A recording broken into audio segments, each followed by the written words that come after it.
दोस्तों नमस्कार। मेष राशि वाले मेरे मित्रों, आज के ज्योतिष के इस चमत्कारी कार्यक्रम में बहुत बहुत स्वागत है। हृदय से अभिनंदन है।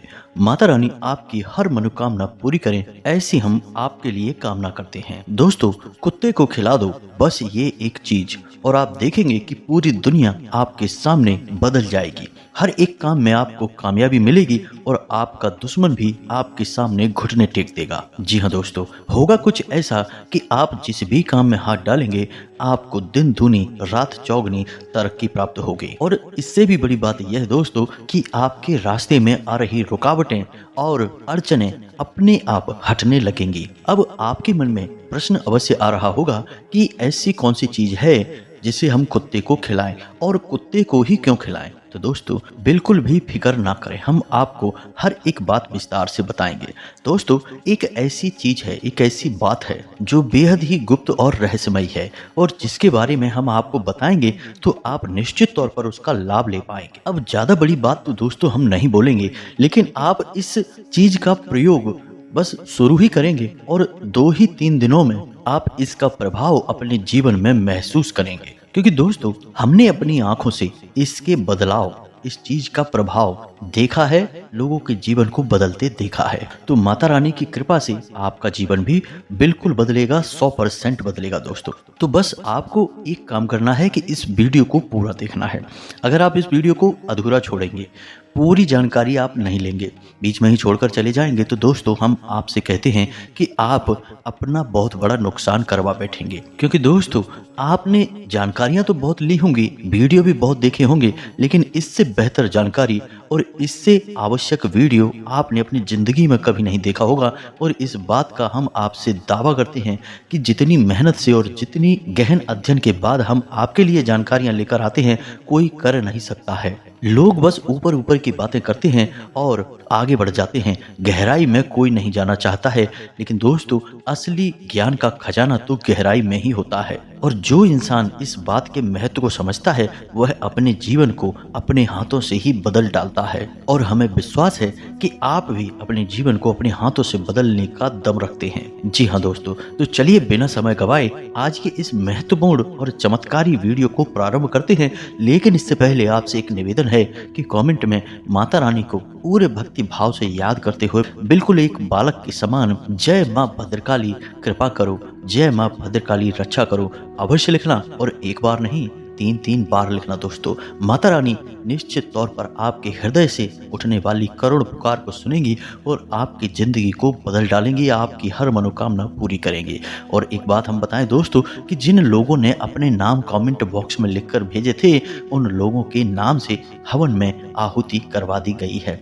अब बहुत ही जल्द उन्हें खुशियों भरी शुभ समाचार प्राप्त होने शुरू हो जाएंगे और जीवन से दुख और समस्याएं भी दूर होने लगेंगी। जी हाँ दोस्तों, तो बस इसी प्रकार आप लोग माता रानी को याद करते रहिए और कमेंट बॉक्स में अपना नाम और स्थान भी बताते रहिए, ताकि हम माता रानी से आपके नाम के लिए प्रार्थना कर सकें और आपके नाम से सर्व मनोकामना पूर्ति हवन में आहुति करवाते रहें। दोस्तों हमें बहुत अच्छा लग रहा है जब हम कुछ कर पाने के लिए सक्षम हो गए हैं और माता रानी ने हमें इस लायक बना दिया है कि हम कुछ लोगों की तो मदद कर पा रहे हैं कम से कम। जी हाँ दोस्तों, तो बस इस प्रयास में लगे रहिए और निश्चित तौर पर आपका जीवन स्वर्ग के समान सुंदर हो जाएगा। दोस्तों याद रखना कि हम तो एक छोटे से तुच्छ से दास हैं, बाकी काम तो सब माता रानी का ही है, वही करवा रही हैं और उनकी मर्जी से ही सब हो रहा है। तो चलिए दोस्तों आगे बढ़ते हैं। तो सबसे पहले आपको बताते हैं कि क्यों कुत्ते को ही यह चीज खिलानी है जिससे कि आपके जीवन में बरकत आएगी, आपका उद्धार होगा। तो अब ध्यान से सुनिए, कुत्ता कोई साधारण जीव नहीं है। कुत्ता एकमात्र ऐसा जीव है जो इंसान के लिए सबसे अधिक प्रेम भाव रखता है और न केवल प्रेम बल्कि इंसान के लिए सेवा भाव भी रखता है। आपने देखा होगा कि दोस्ती या फिर किसी रिश्तेदारी की वफादारी की जब बात की जाती है तो लोग कुत्ते की ही वफादारी की कसमें खाते हैं। अब यह तो हो गई एक जन सामान्य की विचारधारा, लेकिन शास्त्र क्या कहते हैं, ज्योतिष क्या कहता है, अब इसे भी आप समझिए। तो शास्त्रों में कुत्ते को 2 रूपों में माना जाता है। पहला रूप कि कुत्ते पितृ पूर्वजों की ऊर्जा को धारण करके घूमते हैं, और दूसरे रूप में कुत्ते को काल भैरव का वाहन और उनका सेवक माना जाता है। ज्योतिष शास्त्र में भी कुत्ते को शनि देव का, साथ ही साथ केतु का वाहन माना जाता है। तो दोस्तों, देखा जाए तो कुत्ते का महत्व बहुत अधिक है, इसीलिए प्राचीन काल से ही लोगों में कुत्ते पालने का चलन है। आपने देखा होगा कि लोग अलग अलग तरह से कुत्तों को पालते हैं, और ना केवल उसे पालते हैं बल्कि उसे अपने घर का एक सदस्य भी मानकर चलते हैं। अब ऐसा माना जाता है कि जिस घर में लोग कुत्ते के साथ प्रेम भाव से रहते हैं, उस घर में भगवान भोलेनाथ के साथ साथ माता पार्वती की भी पूरी कृपा रहती है। इसी के साथ साथ जो क्रूर ग्रह हैं, जैसे शनि है, राहु है, केतु है, इनकी भी कोई भी नकारात्मक ऊर्जा, इनका कोई नकारात्मक प्रभाव उस इंसान को या उस घर में नहीं रहता है। तो अब इसका मतलब यह नहीं है कि हम आपसे यह कह रहे हैं कि आप कुत्ते को पाल लें। दोस्तों, आप कुत्ते को बिल्कुल भी ना पालें, कोई ज़रूरत नहीं है इस बात की।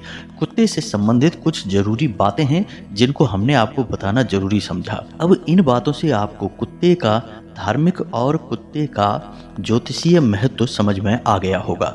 अब बात करते हैं उस चीज के बारे में जो आपको कुत्ते को खिलानी है। तो दोस्तों, जैसा कि यह आपको जानकारी है कि यह मकर संक्रांति का विशेष पर्व है, और मकर राशि में सूर्य एक महीने के लिए रहने वाले हैं, यानी कि अब इस एक महीने में आप कई प्रकार के विशेष लाभ ले पाएंगे। लेकिन यहाँ पर हम एक विशेष लाभ की आपसे बात करने वाले हैं, और वह विशेष लाभ है अपने पितरों को प्रसन्न करने का, यानी कि पितरों को ऊर्जावान बनाने का लाभ। जी हाँ दोस्तों, अब यहाँ पर आपको अपने पितरों को ऊर्जावान क्यों बनाना है, यह जानना बहुत जरूरी है। तो दोस्तों, आप समझिए कि आपके पितृ पूर्वज कौन हैं। ये वही लोग हैं जो आपके घर के सदस्य हुआ करते थे, यानी कि जहां आप रह रहे हैं, जिस जमीन पर, जिस घर पर, कभी पहले वहां वे लोग रहा करते थे, और आपके कुल के सबसे बड़े रक्षक भी हैं। अब वे इस लोक में नहीं हैं, अब वे पितृलोक में हैं, और पितृलोक में ही रहकर वे आपके जीवन को देख रहे हैं।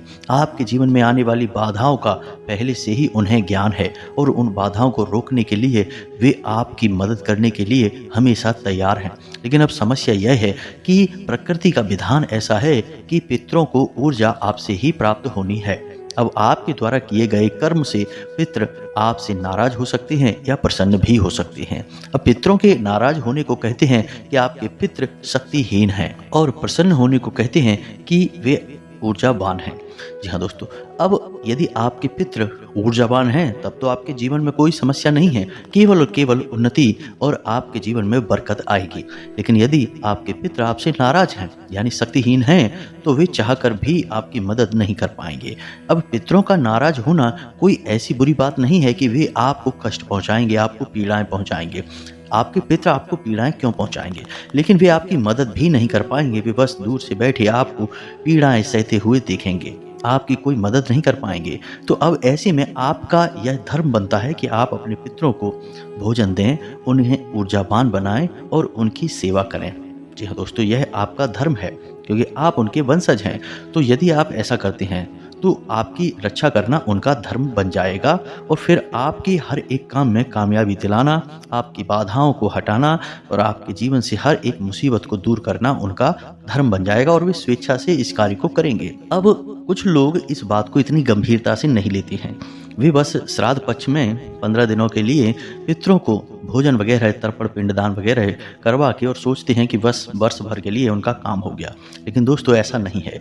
हमें अपने शास्त्रों को समझना चाहिए। हमारे शास्त्रों में वर्ष भर पितरों को ऊर्जावान बनाने के विधि विधान दिए गए हैं, और ऐसे में यह संक्रांति का जो पर्व है, इस पूरे महीने आप कुछ ऐसी क्रियाएं कर सकते हैं जिससे आपके पितृ पूर्वज हमेशा हमेशा के लिए ऊर्जावान बन सकते हैं और आपकी मददगार भी बन सकते हैं। जी हाँ दोस्तों, तो इसी कार्य के बारे में आज हम आपको बताने वाले हैं।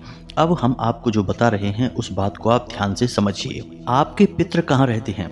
पितृलोक में रहते हैं। वे इस धरती पर विचरण करने के लिए आते अवश्य हैं, लेकिन उनका निवास पितृलोक में है। और शास्त्रों की माने तो पितृलोक जो है वो सूर्य लोक के नजदीक है, और सूर्य भगवान पितरों के स्वामी हैं, उनके रक्षक हैं। और जब पितरों को अपने वंशजों से मिलने के लिए जमीन पर आना पड़ता है, तो वे सूर्य की किरणों पर ही सवार होकर उनकी किरणों में समाहित होकर ही पितरों की ऊर्जा धरती लोक पर आती है। तो अब यहाँ पर पितरों का संबंध सूर्य से भी बनता है और कुत्ते से भी बनता है। वैसे तो और भी जानवर हैं जिनसे पितरों का गहरा संबंध माना जाता है, लेकिन कुत्ते से सबसे अधिक संबंध माना जाता है। अब आपको समझना है कि इस बात का आप लाभ कैसे ले पाएंगे। यानी कि मकर संक्रांति के बाद पूरे 1 महीने के लिए सूर्य देवता मकर राशि में विचरण करेंगे और इस पूरे 1 महीने आप अपने पितरों को प्रसन्न करने के लिए उपाय कर पाएंगे और इस एकमात्र उपाय से आपके पितृ ओजस्वी हो जाएंगे, ऊर्जावान हो जाएंगे और आपके लिए हमेशा हमेशा के लिए मददगार बने रहेंगे। अब यहाँ पर कुछ लोग ऐसे भी होंगे जो ये सोचेंगे कि हमें क्या ज़रूरत है ये सब करने की, हमारे पितृ तो ऊर्जावान हैं। तो दोस्तों हम आपको बता दें कि जैसा कि आज के समय में लोगों का जीवन हो गया है, लोग एक दूसरे से कोई मतलब नहीं रखते हैं, परिवार में रहते हुए भी आपस में बात करने का समय नहीं है, भागदौड़ भरा जीवन हो चुका है। तो ऐसे में हम आपको बताएं, यह एक बुरी खबर हो सकती है या आपको सुनकर झटका लग सकता है कि ऐसा कोई परिवार नहीं है, ऐसा कोई इंसान नहीं है जिसके ऊपर पितृ दोष ना लगा हो। जी हाँ दोस्तों, हर इंसान पर पितृ दोष कार्य कर रहा है। कुछ पर तो पूर्ण पितृ दोष है और कुछ पर आंशिक पितृ दोष है। जी हाँ दोस्तों, अब ऐसा क्यों है इसके आप संकेत समझिए। आजकल आप देख ही रहे हैं कि जो बच्चे हैं अपने से बड़ों का ना तो सम्मान कर रहे हैं और ना ही उनकी बातें सुन रहे हैं। यह भी पितृ दोष का ही लक्षण है। दूसरा कि घर में किसी न किसी बात को लेकर हमेशा क्लेश बना रहता है, नकारात्मक ऊर्जा घर में हमेशा वास करती रहती है।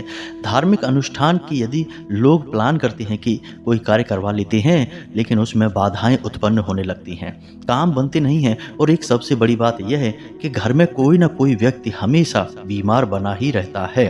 ये सारी लक्षण जो हैं वो पितृदोष के लक्षण ही तो हैं। अब वैसे तो पितृदोष के और भी बहुत सारे लक्षण हैं, संकेत हैं, लेकिन कुछ के बारे में हम आपको बता रहे हैं।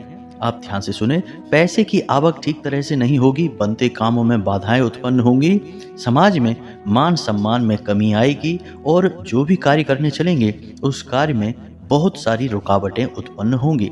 काम ना तो बनेगा और यदि बन भी जाएगा तो समय से पूरा नहीं होगा। तो अब जिन लोगों पे आंशिक पितृदोष है उनके घर में ये संकेत जो हैं वो कम दिखाई देंगे या हल्के फुल्के दिखाई देंगे, लेकिन इसका यह मतलब है कि यदि ये संकेत दिखाई दे रहे हैं तो पितृदोष तो है, और यदि पितृदोष है तो वह आज आंशिक है तो कल पूर्ण भी हो जाएगा और फिर आप कुछ भी नहीं कर पाएंगे। यानी कि फिर बात बहुत बिगड़ जाएगी और फिर इसके बाद में कई ऐसे दोष बनते हैं जिनका कि निराकरण कर पाना लगभग नामुमकिन हो जाता है। हमने बहुत से ऐसे घर देखे हैं जिनमें लोगों ने लापरवाहियां बरती, बात को ठीक से नहीं समझा और अंत बहुत ही भयानक हुआ। यानी कि एक के बाद एक लगातार घर में मृत्यु होना शुरू हो गई। अब मृत्यु आपके पितरों ने नहीं करवाई है, लेकिन आपके पितृ आपकी मददगार साबित नहीं हो पा रहे हैं। इसका फायदा वे नकारात्मक शक्तियां, भूत प्रेत की शक्तियां उठा रही हैं जो आपके घर में वास कर रही हैं, निवास कर रही हैं।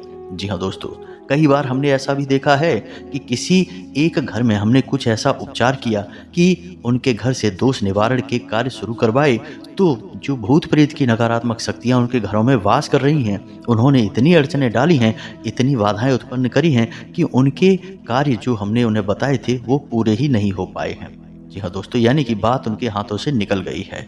अब ऐसी स्थिति किसी भी इंसान के जीवन में उत्पन्न हो सकती है, आपके जीवन में भी उत्पन्न हो सकती है, तो इसके लिए आपको सतर्क रहना बहुत आवश्यक है।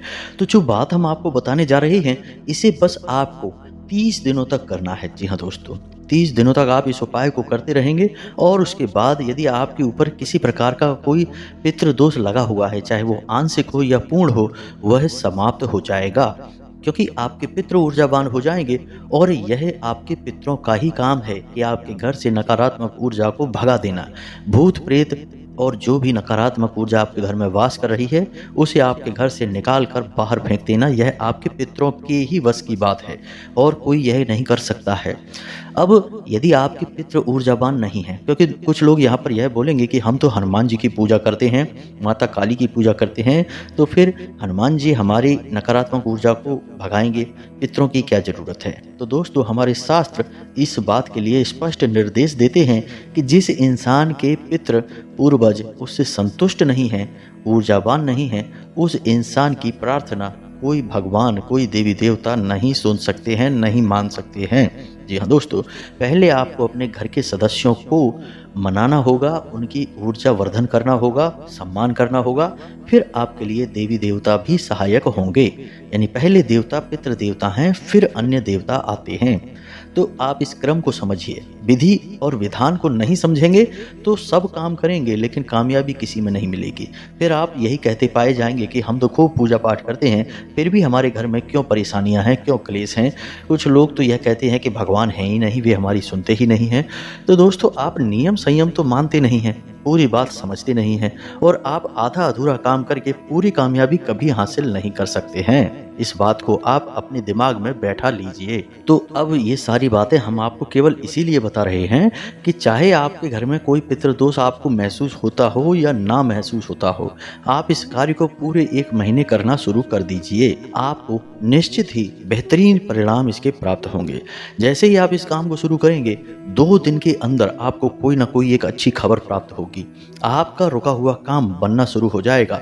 जहां आपको बहुत चिंताएं सता रही थी कि अब ये काम कैसे बनेगा, अब कोई मदद कैसे करेगा, कैसे इस कार्य को हम कर पाएंगे, उस सारी चिंता को आप भूल जाएंगे, चुटकियों में समाप्त हो जाएगी। आपको रास्ता दिखाने वाला कोई ना कोई अवश्य आ जाएगा। जी हाँ दोस्तों, मददगार आपके नए नए मददगार आपके सामने आने लगेंगे। तो अब ध्यान से सुनिए, आपको करना क्या है। अब हम विधि को बताने जा रहे हैं। तो यह विधि शुरू होगी शाम के समय, यानी कि रात्रि को 9 बजे के आसपास। अब आप इसे किसी भी दिन से प्रारंभ कर सकते हैं। इसके लिए आपको किसी विशेष दिन की आवश्यकता नहीं है।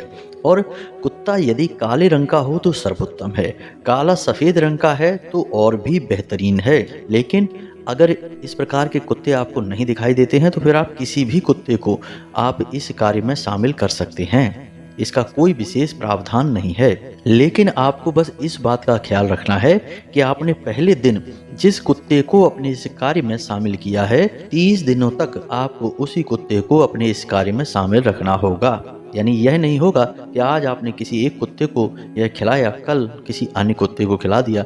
ऐसा नहीं होगा, इससे यह नियम बदल जाएगा। जी हाँ दोस्तों, तो अब सुनिए लाल किताब का यह बेहद ही शक्तिशाली उपाय क्या है और कैसे करना है, यह हमने आपको बता ही दिया है। तो घर की रसोई में महिलाएं जब रात्रि के समय खाना बनाएं, तो जो आखिरी लोई रोटी की बची रह जाए, तो उस लोई में उनको कुछ ना कुछ मिलाना है। अब वो क्या मिलाना है, आप ध्यान से समझिए। यह काम घर की महिला करेगी और इसमें पुरुष भी शामिल होंगे, लेकिन आटे की लोई में जो मिलाने का काम है वे घर की महिलाएं ही करेंगी। तो अब ध्यान से सुनिए कि उस आटे की लोई में क्या क्या मिलाना है। थोड़ा सा गुड़, 1 चुटकी हल्दी और थोड़े से काले तिल। इसी के साथ साथ दोस्तों थोड़ी सी 1 चुटकी केसर भी मिला लें। जी हाँ दोस्तों, यकीन मानिए चमत्कार ही हो जाएगा। इन चीजों को आटे की लोई में मिला देना है, यानी अंदर दबा देना है। अब यह लोई जो है, इसे कुत्ते को खिलाने का कार्य घर का कोई पुरुष सदस्य ही करेगा। जी हाँ दोस्तों, किसी बाहर वाले से आप मत खिलवा देना, इसे कोई घर का सदस्य ही खिलाएगा। अब इसमें खिलाने वाला या तो घर का कोई पुरुष सदस्य बड़ा हो, यानी सबसे बड़ा सदस्य घर का मुखिया जो है वह इसे कर सकता है, या फिर घर का सबसे छोटा पुरुष सदस्य यानी कोई लड़का है, कोई बालक है, आप उसके हाथों खिलवा सकते हैं। और जब यह लोई कुत्ते को खिलाएं तो आपका मुख दक्षिण दिशा की ओर होना चाहिए। इस बात का आपको ध्यान रखना है। इसी के साथ साथ आपको कुछ छोटे छोटे कार्य और हैं जो करते रहने चाहिए। पूरे 30 दिनों तक यह उपाय चलेगा, इस बात का ख्याल आपको रखना है। साथ ही साथ आप पूरे 30 दिनों तक दक्षिण दिशा में, यानी आपके घर की जो दक्षिण दिशा है उस दिशा में अपने पितरों के नाम से एक दीपक अवश्य जलाया करें। जी हाँ दोस्तों, 30 दिनों तक लगातार यह दीपक आप जलाएंगे। शाम के समय ही जलाएं, रात्रि को 9 बजे के आसपास। जब आपका काम समाप्त हो जाए आप यह उपाय कर लें, कुत्ते को यह लोई खिला लें। इसके बाद आप एक दीपक जला दें। दीपक गाय के घी का होना चाहिए और मिट्टी के दिए में आप इस दीपक को जलाएंगे। जी हाँ दोस्तों, और दीपक की बाती का जो मुख होगा वह दक्षिण दिशा की ओर होना चाहिए। अब इसमें छोटी सी एक बात और है जो हम आपको बता दें कि यदि आप सावन के महीने में अपने पितरों के लिए दीपक जलाते हैं तब इसकी बाती का मुख उत्तर दिशा की ओर करना चाहिए। अन्य दिनों में आपको इसका मुख दक्षिण दिशा की ओर ही करना चाहिए। इसी के साथ साथ आपको एक छोटी सी बात का ख्याल और रखना है कि जो दक्षिण दिशा है वह तो यम की दिशा है। तो कहने के लिए दक्षिण दिशा में दीपक जलाने की बात कही जाती है, लेकिन असल में यह दीपक नैऋत्य कोण में जलना चाहिए। अब आप समझिए कि नैऋत्य कोण क्या है। आपके घर की जो पश्चिम दिशा है और जो दक्षिण दिशा है, उस दिशा के बीच में एक जगह होती है जिसे हम नैऋत्य कोण कहते हैं। आपको यदि इस दीपक का पूरा लाभ लेना है तो आप इसे नैऋत्य कोण में रखकर जलाएं, तब आपको इसका पूरा लाभ प्राप्त होगा, 100% लाभ प्राप्त होगा। लेकिन इसका मतलब यह नहीं है कि आपने दक्षिण दिशा में दीपक जला दिया तो आपको कोई लाभ प्राप्त होगा ही नहीं। तब भी आपको पितरों का आशीर्वाद अवश्य प्राप्त हो जाएगा, लेकिन घर की जो पितरों की दिशा है वह नैऋत्य कोण है, तो आप वहां पर जलाएंगे तो आपको सर्वोत्तम लाभ प्राप्त होंगे। अब दोस्तों, हर एक उपाय में बहुत बारीक बातें होती हैं जिनका ख्याल रखना पड़ता है। हम पूरी कोशिश करते हैं कि आपको हर एक बात विस्तार के साथ बता दें, फिर भी कुछ न कुछ बातें अवश्य रह ही जाती हैं बताने के लिए। और यहाँ पर एक बात यह भी है कि हर उपाय वर्ष में आप किस समय कर रहे हैं इस पर भी निर्भर करता है कि उसमें कुछ परिवर्तन किए जाएंगे या नहीं किए जाएंगे। तो इस वजह से एक ही उपाय आपको हो सकता है कि अलग अलग समझ में आए कि अभी तो आपने यह बताया, कुछ दिन बाद आपने यह बता दिया। तो वह समय पर आधारित होता है कि अभी जो समय चल रहा है उस समय उपाय किस तरह से कार्य करेगा। एक ही उपाय पूरे वर्ष भर एक जैसा कार्य नहीं कर सकता है। यह आपकी इच्छाओं पर निर्भर करेगा कि आप क्या चाहते हैं इस उपाय से, और यह वर्ष में किस समय किया जा रहा है इस पर भी निर्भर करेगा। तो अभी फिलहाल आप इस उपाय को इसी प्रकार करें जैसा हमने आपको बताया है, और आप देखेंगे कि 2-4 दिन में ही आपको बेहतरीन परिणाम प्राप्त होने शुरू हो जाएंगे, अच्छी अच्छी खबरें सुनाई देनी शुरू हो जाएंगी और ईश्वर की पूरी कृपा आपको प्राप्त होनी शुरू हो जाएगी। पूजा पाठ जो भी आप करेंगे वह पूरा पूजा पाठ आपको ही लगेगा, आपको उसका पूरा लाभ मिलेगा। अब इससे जुड़े हुए कोई भी प्रश्न यदि आपके मन में आते हैं तो आप कमेंट करके पूछें, हम आपके प्रश्नों के जवाब देने की पूरी कोशिश करेंगे। इसी के साथ साथ कमेंट में पूरे भक्ति भाव के साथ जय माँ भद्रकाली कृपा करो, जय पितृ देवता कृपा करो अवश्य लिखना। पितृ देवता की और माता भद्रकाली की पूरी कृपा आपको प्राप्त होगी और आपका जीवन संवर जाएगा। इसी के साथ साथ आज की इस वीडियो को विराम देते हैं, मिलते हैं अगले ज्ञानवर्धक वीडियो में। तब तक के लिए धन्यवाद। जय माता की।